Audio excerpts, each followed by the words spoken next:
All right, it is 3 p.m. Our speakers and moderators are unmuted. And let's briefly cover housekeeping. First, thank you for attending. Please remember that all lines are placed on mute during this event.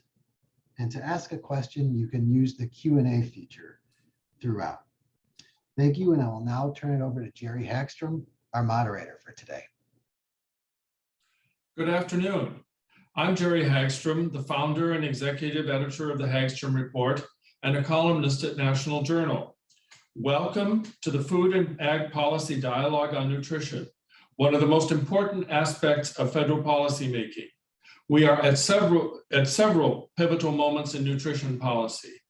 With the pandemic hopefully ending, additional federal benefits are unlikely to continue. Congress declined to extend waivers on school meals programs, even though school food service directors and anti-hunger advocates say the schools are not ready to return to pre-pandemic ways of doing business. Congress has also failed to reauthorize the child nutrition programs, including school meals and the special supplemental nutrition program for women, infants, and children known as WIC. Congress is also scheduled to reauthorize the Farm Bill in 2023.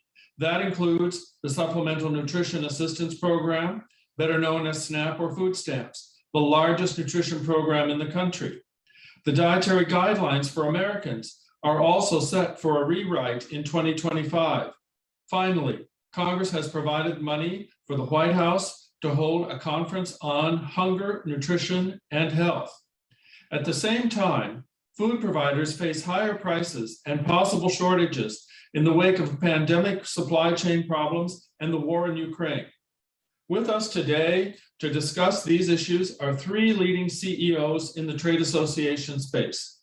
First is Michael Dykes, a doctor of veterinary medicine, who is president and CEO of the International Dairy Foods Association.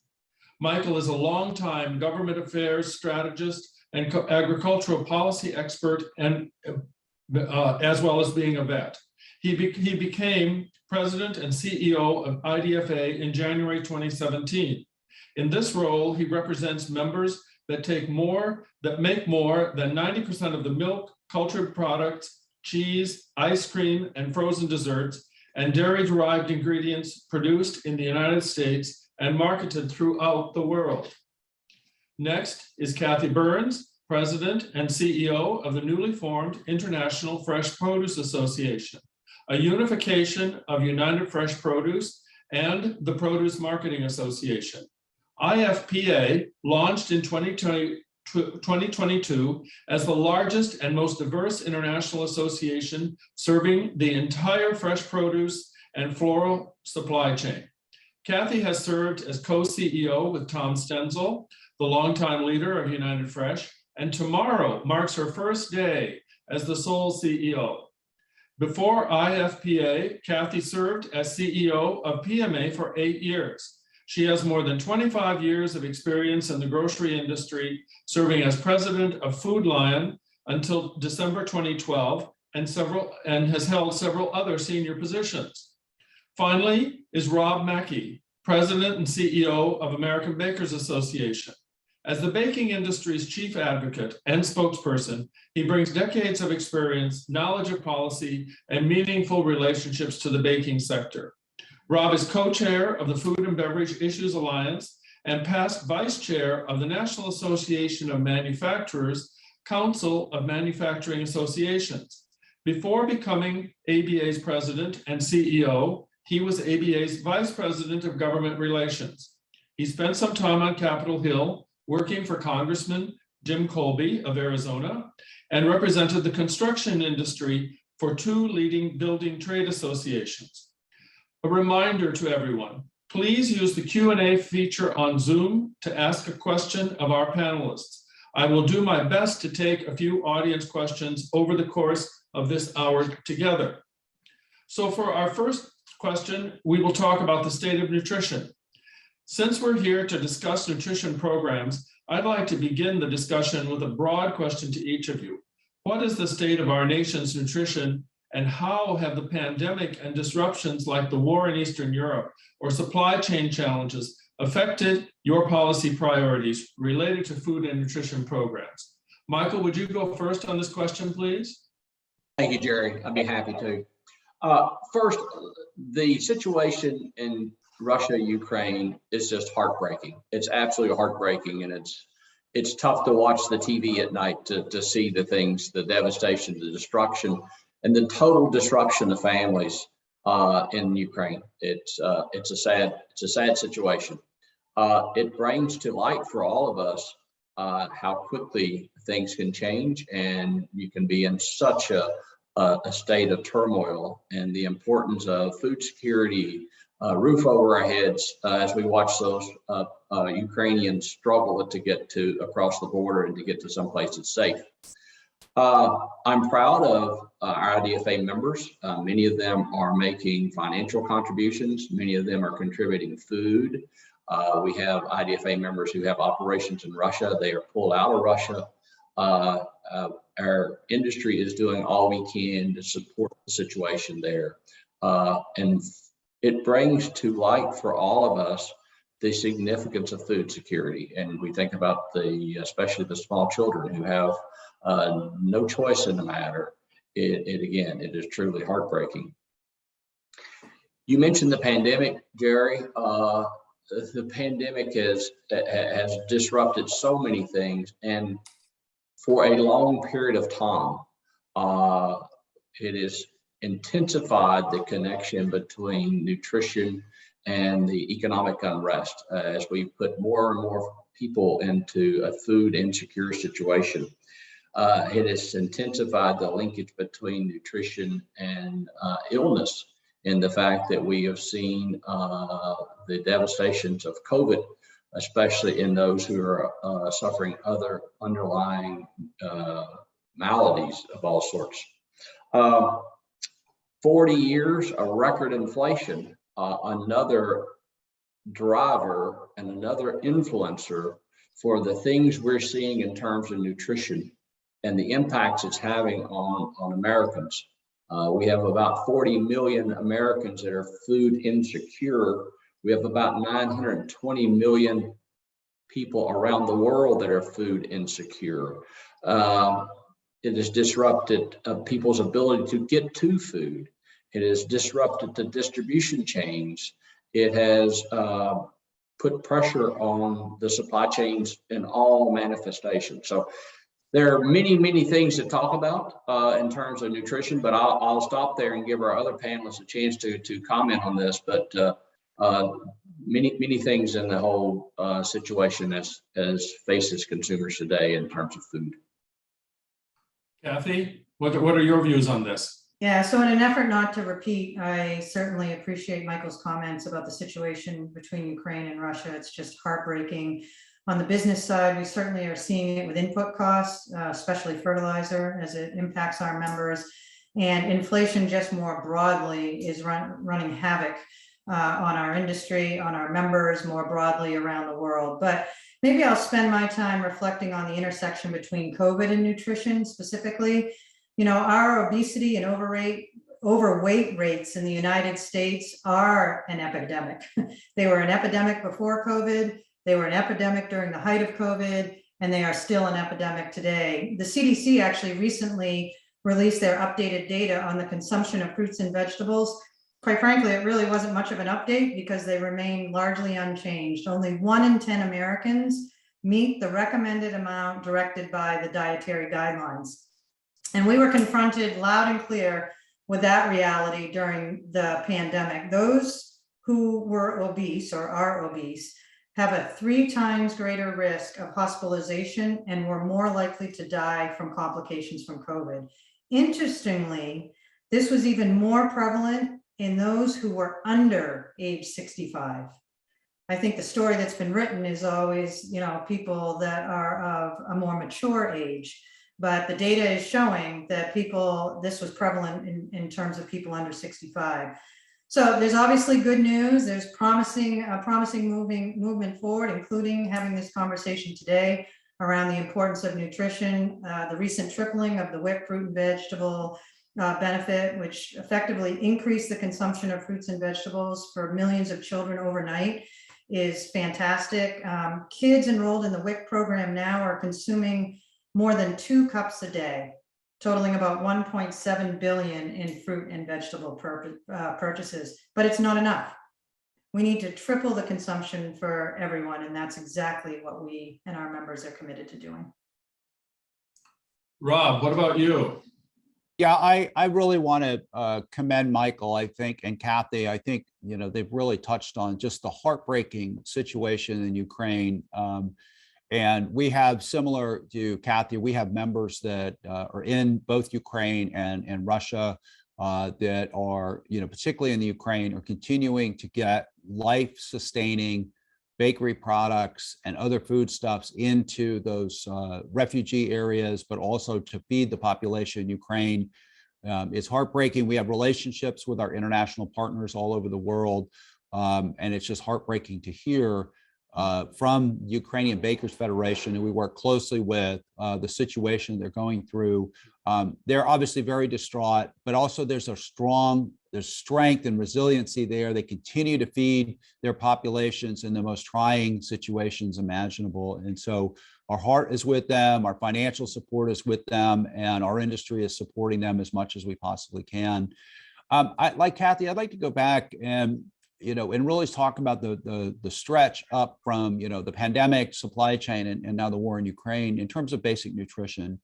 I do think it's important to keep in mind, despite the enormous challenges, that the American people have continued to have access to healthy, nutritious food products throughout the pandemic and the supply chain challenges. Now, that doesn't mean every single product that was on the shelf in 2019 remains on the shelf, but by and large, this food industry, despite enormous challenges, has continued to feed the country. I think one of the issues, though, that we need to continue to work very hard on is the uneven distribution of food. You know, we talk about food deserts, and, you know, I know it's a responsibility, our members, and I will speak for Cathy and Michael, I think all of our members, you know, we want to continue to get nutritious foods into those areas of most need. And I think back to, you know, considering when schools around the country were closed, we were still able to work around, and I say we, our members, were still able to distribute, you know, foodstuffs. It was a different, sort of a different supply chain. It was a different situation, but they were still able to get children, particularly those children that need that nutrition. They were still able to get, you know, those meals out. Again, was it perfect? Of course not. But I think, again, a lot of credit to the industry for, again, making sure that all 3 of our organizations make basic foodstuffs. These are the things that sustain life in this country. And I think our industries have done remarkable work to do that. Again, it's not perfect. We have a lot of work to do, and look forward to the rest of the conversation, Jerry. Certainly. Let's talk about infrastructure for a moment and how it impacts food security. During the pandemic, the nation's food supply chain bent and broke in different places, exposing weaknesses in our food infrastructure. What are your groups doing or suggesting to strengthen infrastructure so that we're able to move food more efficiently to those who need it? Jerry, I'm happy to jump in. Yes. And start the conversation. You know, sometimes, and I've been with, our industry has gathered this week, which has just been phenomenal. We've been together in person, and it's been very invigorating. But you go back to the early days of the pandemic, and literally you had truck stops in Ohio that were closed. And it was the right decision because you were trying to avoid exposures, but that brought the food infrastructure, the distribution of food and ingredients to a halt in Ohio. But we all of our organizations banded together to really kind of reach out to the governor of Ohio, Mike DeWine, to get those truck stops open so that we could get food moving. So we have learned a lot over the course of the pandemic. You know, I think today, sort of fast forwarding, obviously the situation in our ports continues to be a major challenge in terms of, you know, ingredients coming into the country, packaging coming into the country, raw materials for equipment coming into the country, and then also exporting. A number of our members export product. The ports, I think, would be probably the #1 area of concentration. But we have also seen some things in the infrastructure bill that passed earlier that, you know, to address the truck driver shortage, which affects all of our industries. And so again, there's a pilot program to increase the number of truck drivers in the country. You know, so there are things that are being done that are exciting, but again, we have a lot of work to do. Yeah, and I can build on that. I'm particularly proud of our industry as it relates to getting product from the farms through to retail, especially when food service was knocked out for such a long period of time. I mean, the fresh produce industry by design has to be nimble and resilient. I mean, we're constantly rushing to the end of life on our product, even in the best of times. So we move produce where and when it needs to be moved, the same, whether we're in a pandemic or not. In fact, if you shopped your local grocery stores, I constantly heard, I can't get toilet paper or I can't get bread, but I can get produce. And that's just a testament to our industry. What I appreciated is the USDA put that skill set to work and to use with the Farmers to Family box program, where they basically tapped into the already existing fresh produce supply chain and contracted with regional wholesalers and distributors to buy, package, and deliver 57 million fresh produce boxes to emergency feeding sites. It impacted 78% of the counties in the United States, including 90% of high poverty counties. So I bring that up because I believe there are significant lessons to be learned from that experience. And I would like actually the USDA to utilize our supply chain both during and outside of emergencies to better serve those who need access to fresh fruits and vegetables all the time. In fact, we worked with Congresswoman DeLaura, who saw the impact of the program firsthand, and she introduced the Fresh Produce Procurement Reform Act at the end of last year. So we believe our supply chain, we're resilient, we are gritty, and we're dogged in the pursuit, and would love to see specifically the USDA leverage that strength. Jerry, I would say from the dairy industry perspective, the pandemic presented a unique set of circumstances. Our cows didn't realize we had a pandemic, so milk kept flowing every day.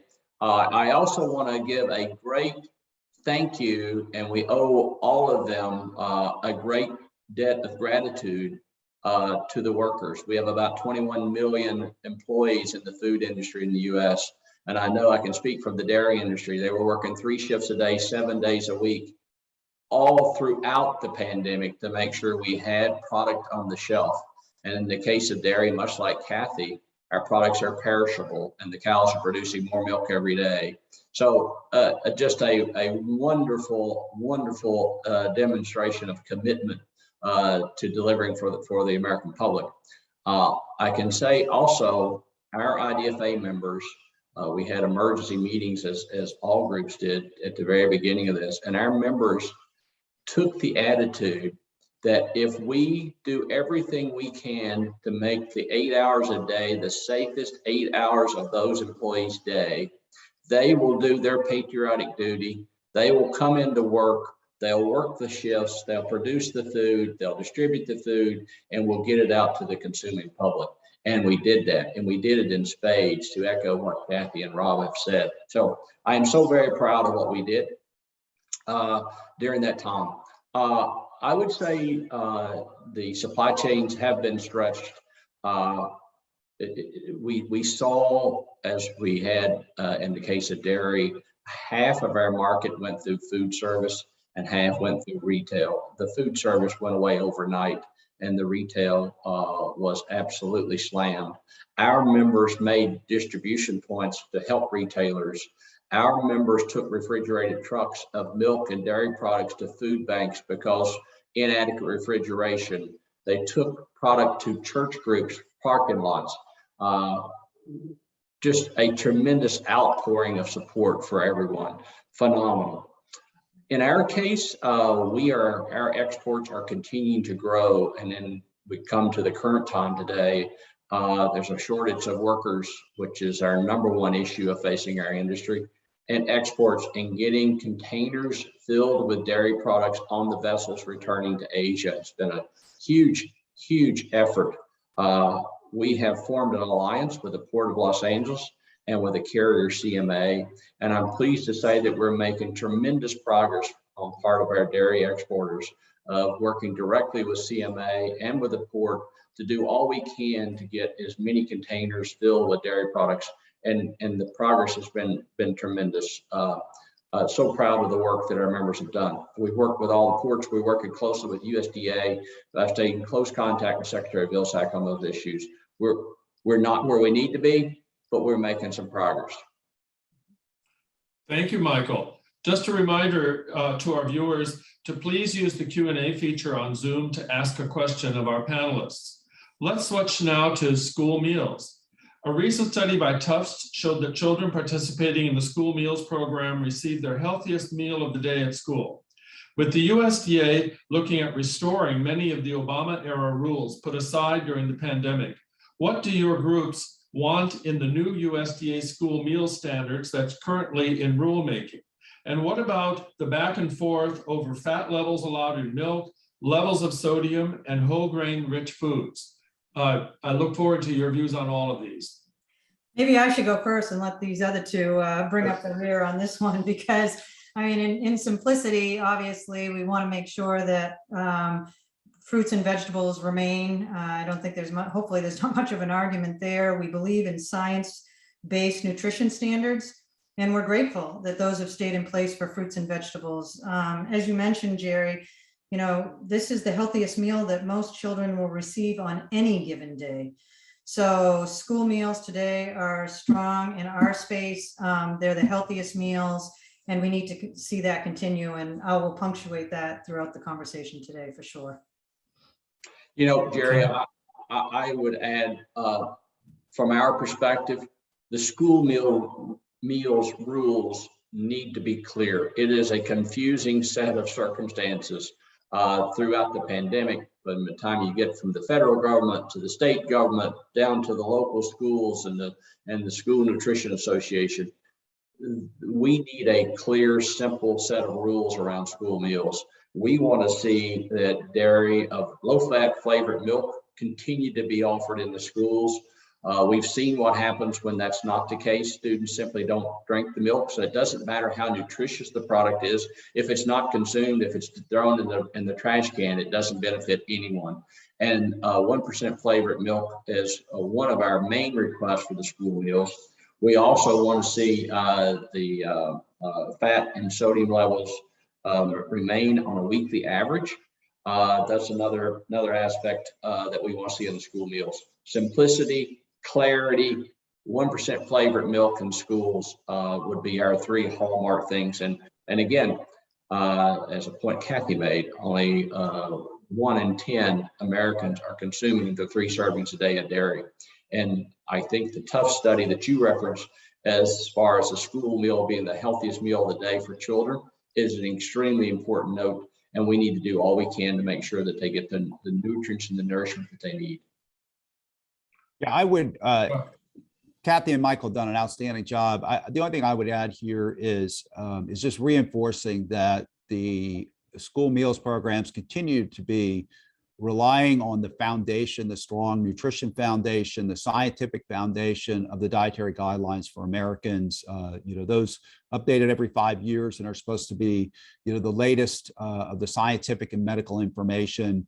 But I think that also needs to be, paired with common sense. And Michael talked about, what will children eat?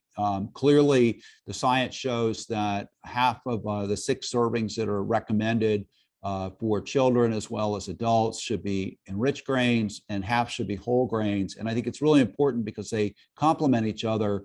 And as we saw, I think with the last go around, there was a lot of confusion, but also probably too aggressive of a mandate towards whole grains, and children were not eating those products. And so they weren't getting the benefit of the nutrition in those products.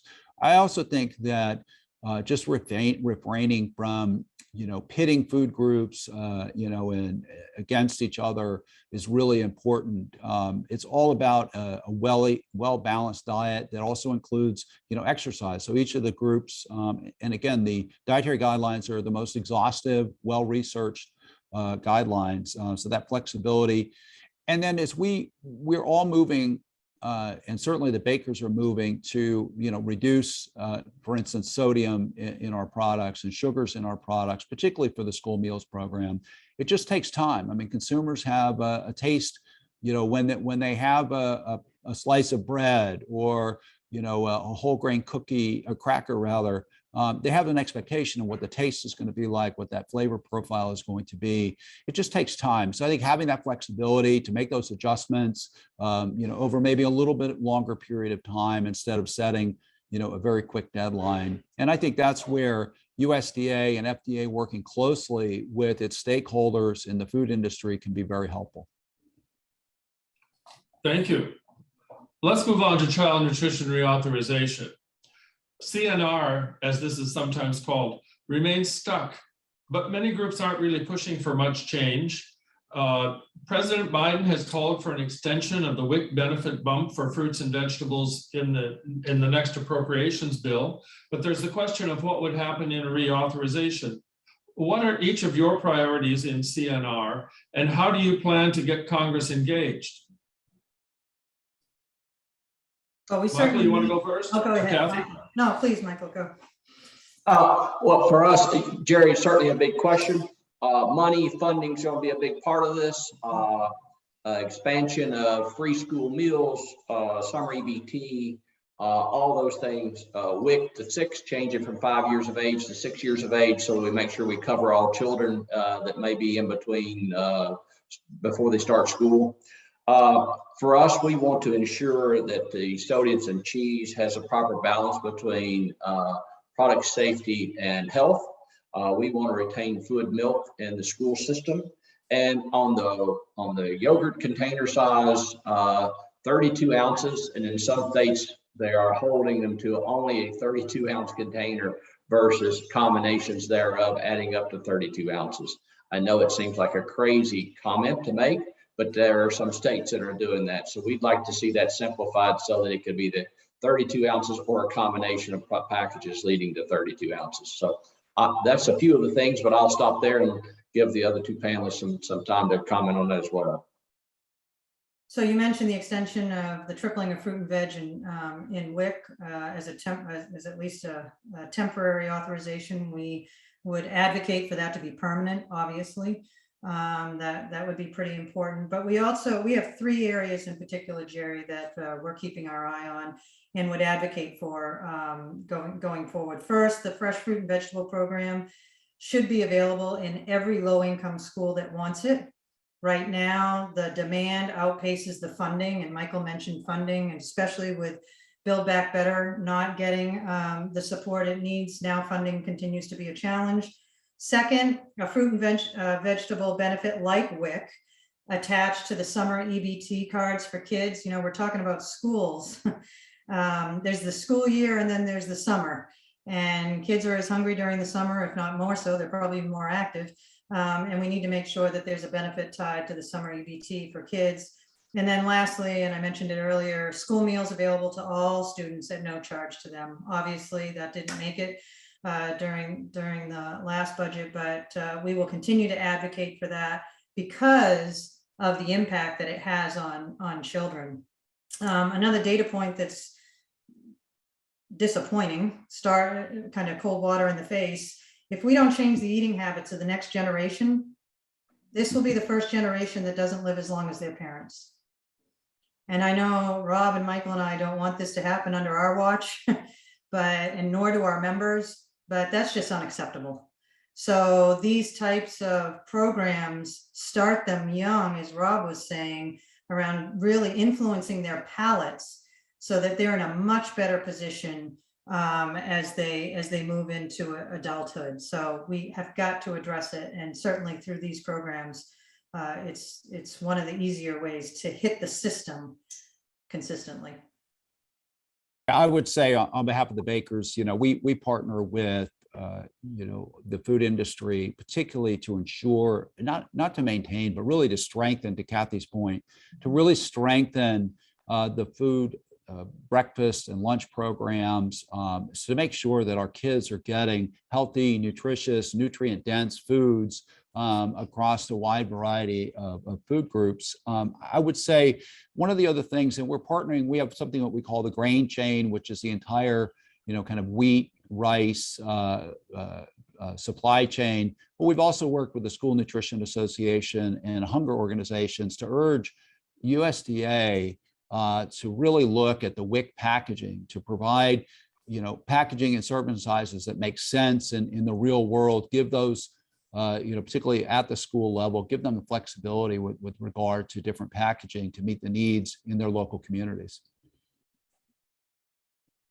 Thank you, all three.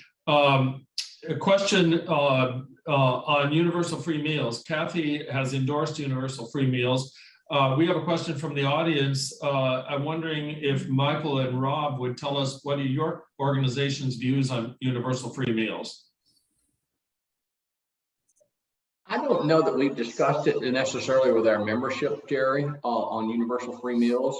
I mean, personally, knowing that the school meal is the most nutritious, healthiest meal for school children during the day, I am of the view it's something we would support. I don't think we've taken an official IDFA position on it, but I think it's a move in the right direction. And I think this is going to be like other thing. It's going to be like the school meal waivers. It's going to come down to funding and how the funding is. Yeah, I would say I agree with Michael. It's not something that we have at ABA have taken a formal position on. But again, given our track record of supporting, healthy, nutrient-dense foods and in schools for all school children, I think if we can figure out how to get a little bit of flexibility, as we talked about, but also the implementation of that without creating new infrastructure to make that happen. And as Michael said, the funding is going to be critical. I also think it's really important that we highlight the data and we certainly see it with the snack program and fruits and veg around plate waste and behavior changes and obesity rates. I mean, we have data. Let's leverage that data to inform the conversation. And I know these are always emotional conversations, but making sure that we have great data to share. 1 in 10 Americans not following the dietary guidelines, that's pretty clear that there's a huge call to action around this nutrition crisis in America. We should leverage it the other way too, when we have great data to share to be able to reinforce some of these programs. And Michael's right, it's going to come down to funding. I want to follow on Cathy's point too, if I could, Jerry. I don't want to drag us on, but I want to make another point as well.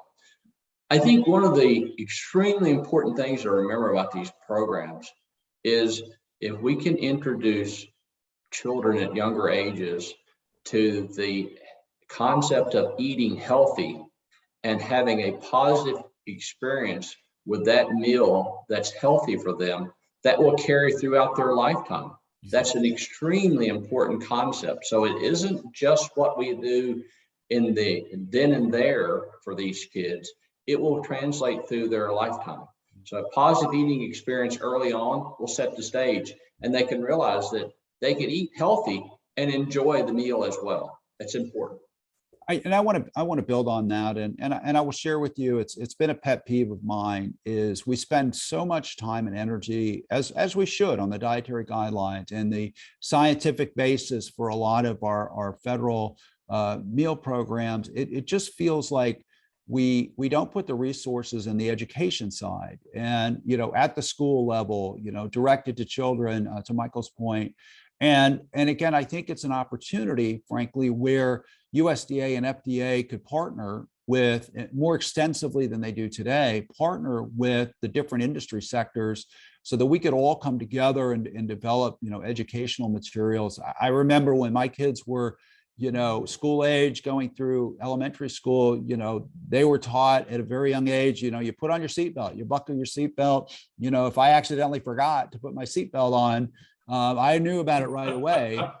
But why can't we do that with school nutrition? And I know it's more complicated and, it's a little bit different, but we ought to be able to, have basic nutrition education at an elementary school level. To Michael's point, Cathy's point, let's start them on that path early.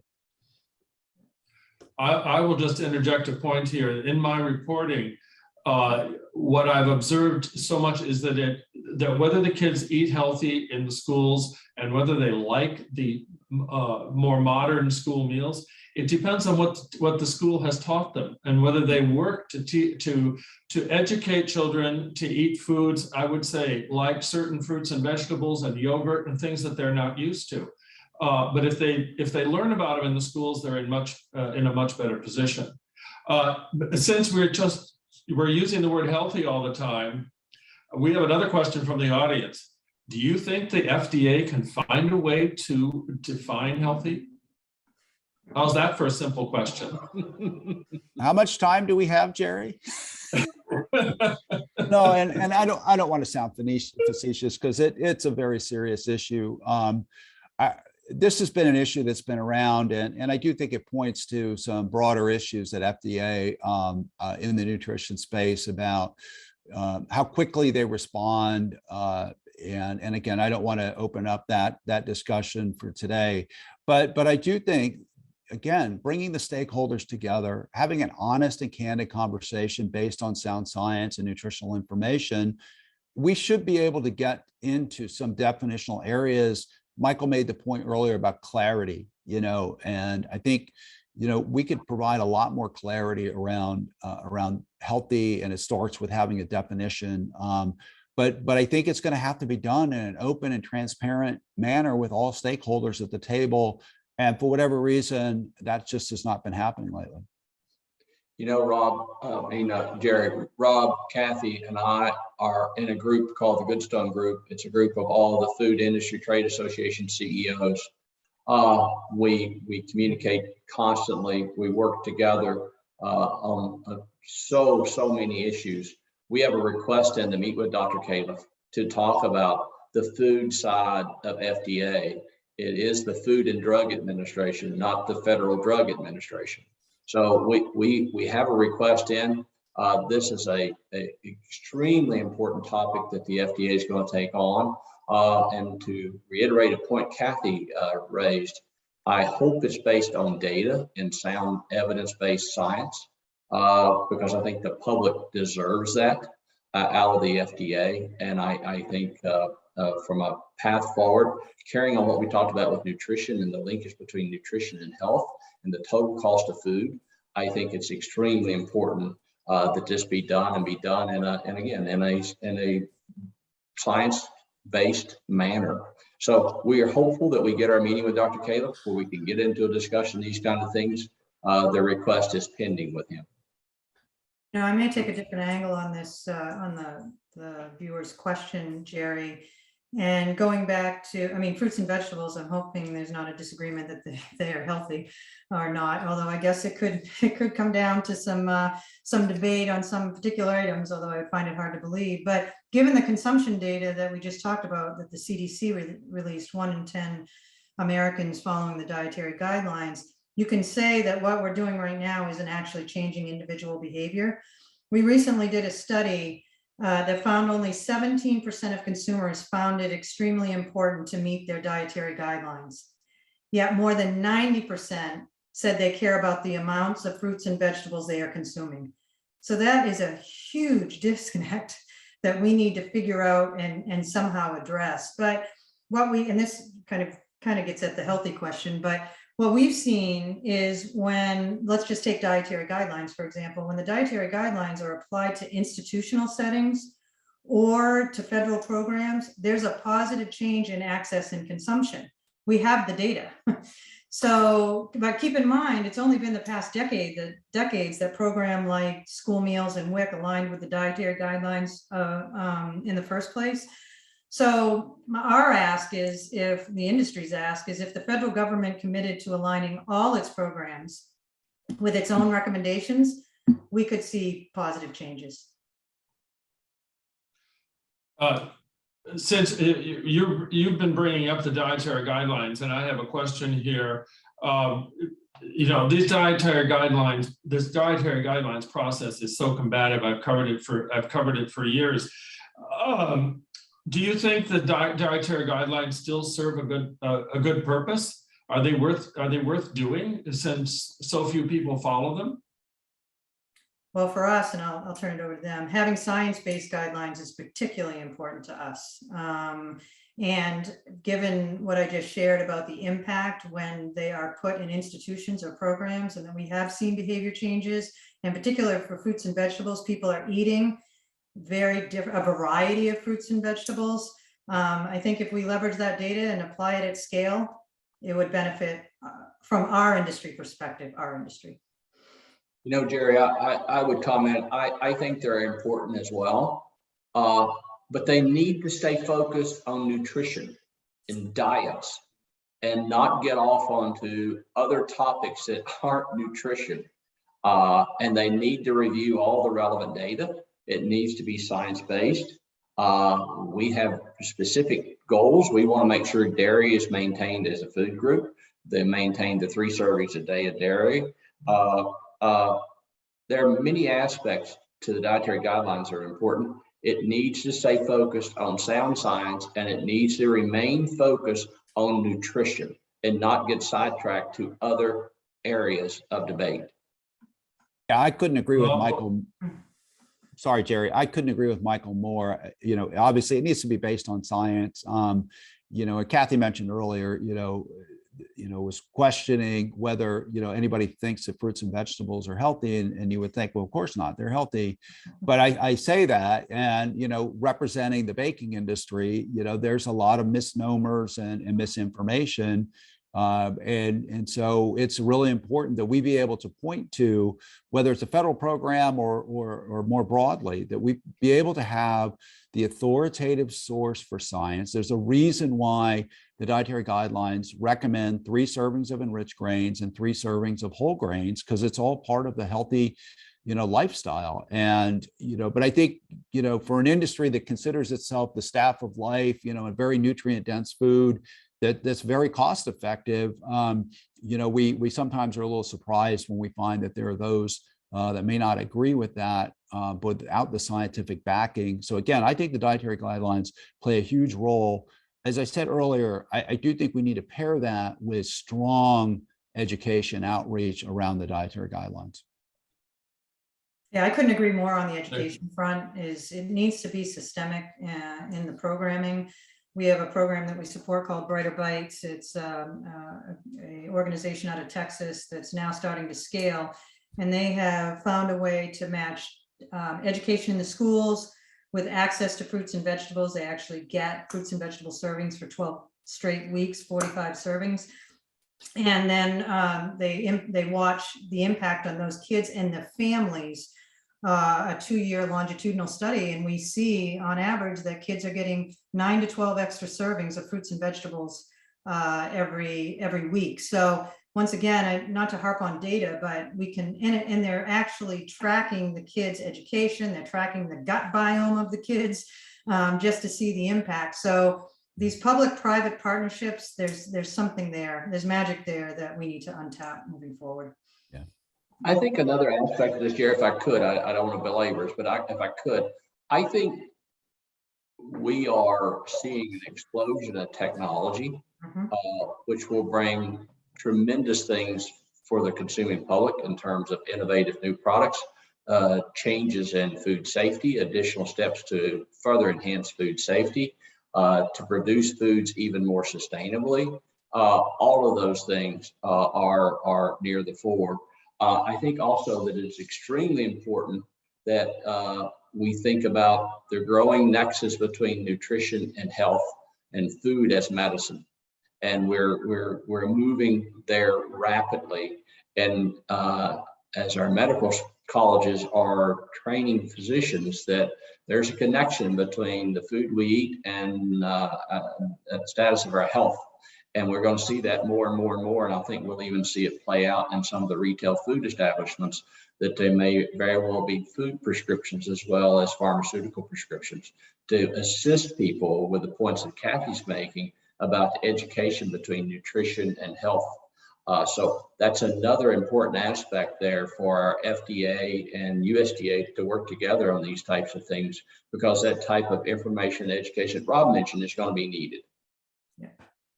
And I think it's really important, to just, it's got to be, based on sound science. But I also think, Michael talked about innovation. Consumers are now looking for my sense is in consumer data, through the pandemic, there's going to be even greater awareness and interest in health outcomes as a result of diet.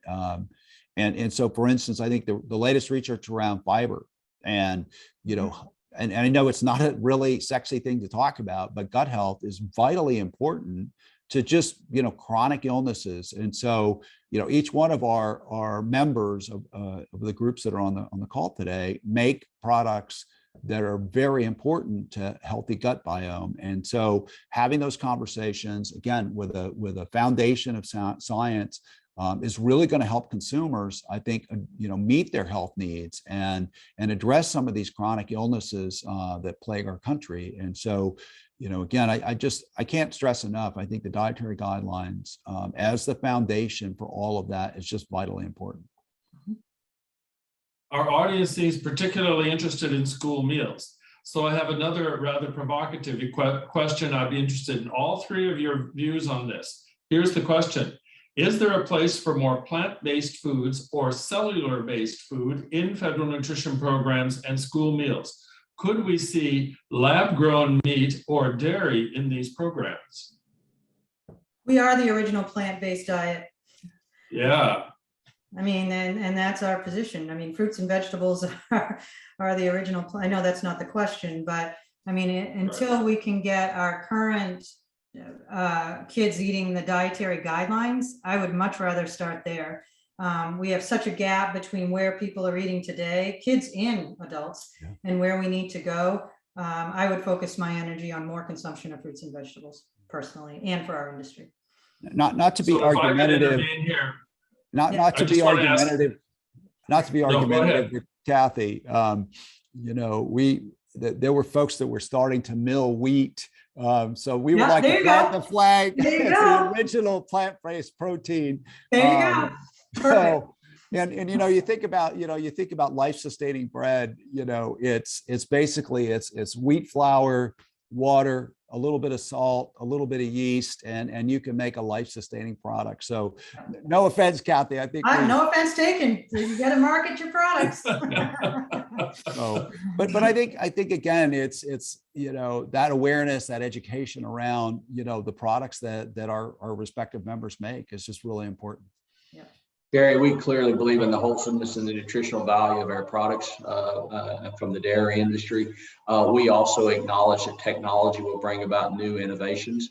And again, I think this needs to be based on nutrition, needs to be based on data, and we need to be providing a choice for consumers and healthy diets for consumers.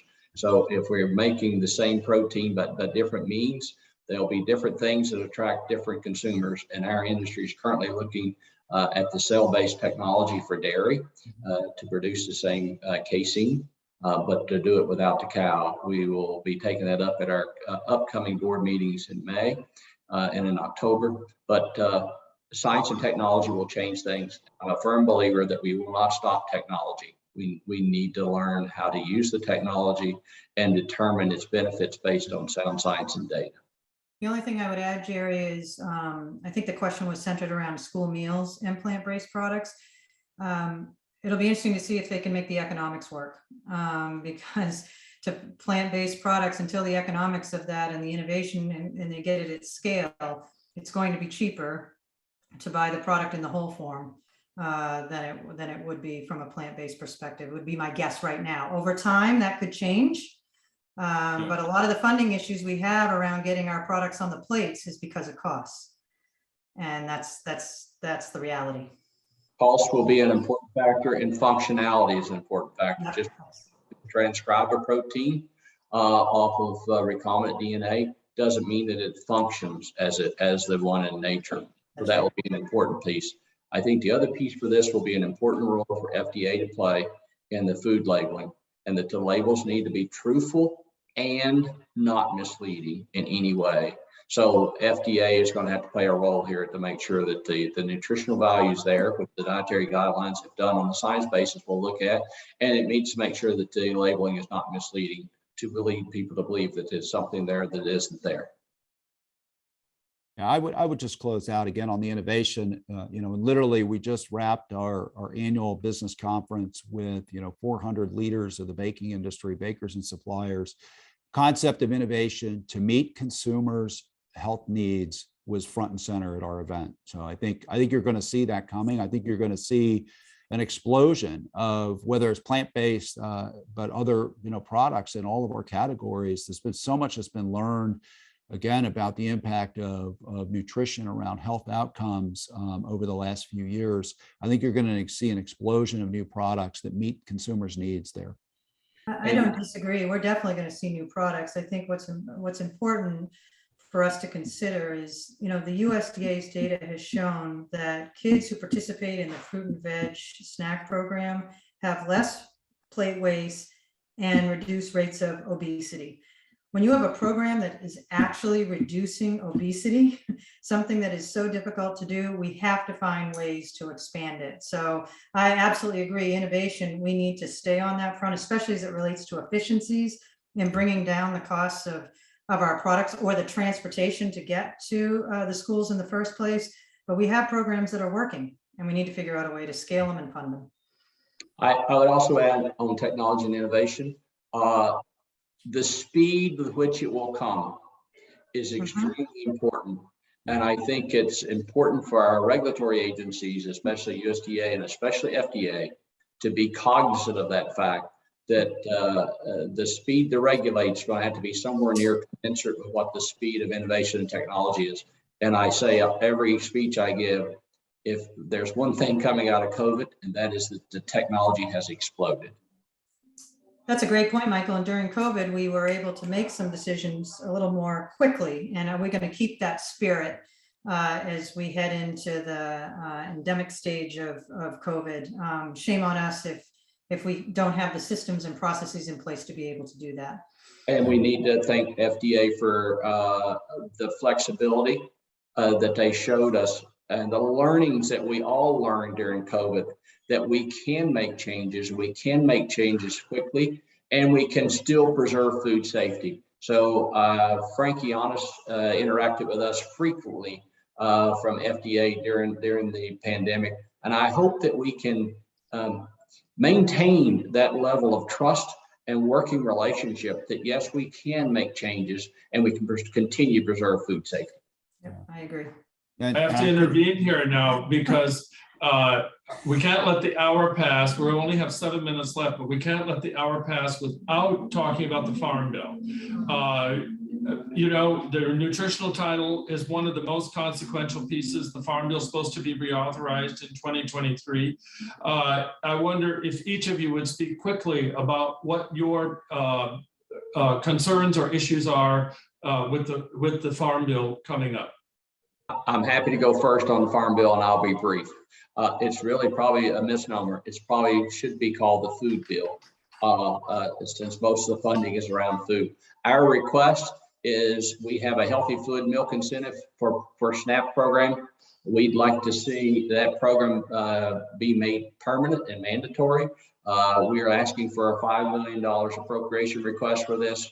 We started with this program as a pilot, working with the Baylor Hunger Center. So when you purchased a gallon of milk, you got a coupon for a free gallon of milk. We're now doing that electronically at the point of sale. We're in 10 stores and 30 stores in Texas. We're going to do 10 in New Jersey, and we'd like to go to 400 plus nationwide in all kinds of geographies, all kinds of retailers, so that the coupons can be redeemed for various kinds of dairy products. So we're watching what Cathy and the fruit and vegetables have done so successfully. Hats off to you guys, Cathy. We'd like to continue to drive forward on our healthy fluid milk incentive program. Great. 3 things for us, and hats off to Robert Gunther, who leads up the Farm Bill work for us, Michael. So thank you for the shout out. Relative to SNAP, we're going to be advocating for making dietary quality a core SNAP objective. Secondly, I mentioned it earlier, we need to capture the lessons learned from the Farmers to Families experience we had during COVID. And third, as I mentioned, we want to see an increase in the fresh fruit and vegetable program, that we have the data to show that it changes behavior and at scale can make a huge difference in our schools. Yeah, and I would build on, in terms of the baking industry, we want to make sure that there's additional funding for grain foods, both, enriched and whole grain products for healthy outcomes. We also are going to be very supportive of funding for, things like TFAP and the Commodity Supplemental Food Program that really recognizes different categories and needs of families that are in need. And that's it on the nutrition side. We certainly have a number of priorities given the events in Ukraine around access to greater grains, also some of the healthy soybean oils that we use. They're not necessarily directly nutrition related, but they'll have a big impact on the industry's ability to innovate and provide healthy products. We only have about 4 minutes left. I'd like to give each of you 1 minute to make a final comment if you like, and particularly if you have any views on the upcoming apparent White House conference on food, nutrition, and health, hunger, nutrition, and health. I leave it to each of you to make a very short comment. I'm happy to go first. I just want to thank you, Jerry, for being the moderator. I want to thank Cathy and Robb for participating. Nutrition is extremely important, and I'm pleased to be a part of this. I'm very proud to represent the dairy industry, the wholesome, nutritious, sustainably produced products that we have. I am honored to be here, honored to do this, and I don't think we could be doing this at a more pivotal time than right now. So thank you for doing this, and thanks for participation, and proud to represent the dairy industry. Yeah, Jerry, I would echo that. Thank you so much for having us on for this really important conversation. I would just, I want to go back to something I said at the very beginning. I'm just so proud of the way the entire food supply chain has continued to keep Americans fed, through the pandemic and through the supply chain challenges. And now with war in the Ukraine, I think that situation is going to be even more difficult. And I think it's imperative that we continue to get this information out, that we continue to work closely together, both with our private sector partners, but as Michael alluded to earlier, with USDA, with FDA, to really be able to continue to serve Americans healthy, nutritious foods across all of our categories. It's been an absolute joy to be with you, and really appreciate you lifting this conversation up. Great, and I will add, first, Michael, thank you to you and your organization for sponsoring and hosting this panel, and obviously for including me in our industry. Jerry, thank you for the great moderation. I really appreciate it. And to Robb and Michael, I look forward to working with you even more closely as we move forward with the Goodstone Group and outside the Goodstone Group. But my closing comments will reflect on the White House Conference for Food, Hunger, and Nutrition. Honestly, our industry believes, we haven't been shy about saying we absolutely want it to happen and we would love to be engaged. We believe, as Michael said, this is a historic moment for the whole food system, not just fruits and vegetables. And we believe it's our moonshot moment to address the nation's nutrition insecurity crisis. No single agency or sector has been able to fix it to date. So we need to capitalize on this opportunity and put forward a coordinated federal approach and bring together both the public and private sector in a meaningful way to once and for all solve this nutrition insecurity issue that we have. As you know, the last one happened 50 years ago. It was revolutionary in addressing hunger. Our hope, our industry's hope, is that we believe this one can do the same for dietary quality. So we stand ready to make a bold statement for our industry. We're not sure what that is yet. We're working on it, but look forward to partnering with certainly Michael and Robb on what it could take to really make this event a watershed event for our nation. With less than 1 minute to go, I just want to thank our panelists for their time and our audience for their attendance, and also for asking some of the best questions. Thank you very much. Thank you. Thank you all. Thank you very much.